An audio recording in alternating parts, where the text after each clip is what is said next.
2018 ലോകകപ്പിൽ പോരിനിറങ്ങിയ ബെൽജിയം നിഗൂഢ സംഘത്തിൽ അയാളുണ്ടായിരുന്നു.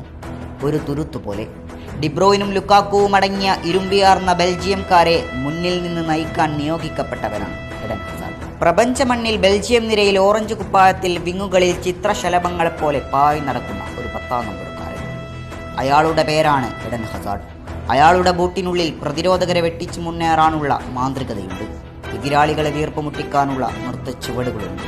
അത് ഫുട്ബോളിലെ മധുരസുന്ദര കവിതയാണ് ഹസാർഡ്. 1991 ജനുവരി 7 ലൂവിയറിൽ ഒരു ഫുട്ബോൾ കുടുംബത്തിലാണ് ഹസാർഡ് ജനിക്കുന്നത്. മാതാപിതാക്കൾ ഒരു ഫുട്ബോൾ കളിക്കാർ ആയതുകൊണ്ട് തന്നെ ഹസാർഡും ഫുട്ബോളിനെ നെഞ്ചോട് ചേർത്ത് പിടിച്ചു. 16ാം വയസ്സിൽ ലില്ലി ക്ലബിൽ പ്രവേശിക്കുമ്പോഴേക്കും ഹസാർഡ് ഫുട്ബോൾ എന്ന ഉരുണ്ടഗോളത്തെ തന്റെ മനസ്സിൽ സന്നിവേശിച്ചിരുന്നു. അവിടെ നിന്ന് 36 ഗോളുകൾ. പിന്നീട് ചെൽസിയിലേക്ക്. ചെൽസിയുടെ നീണ്ട കരിയറിനൊടുവിൽ 85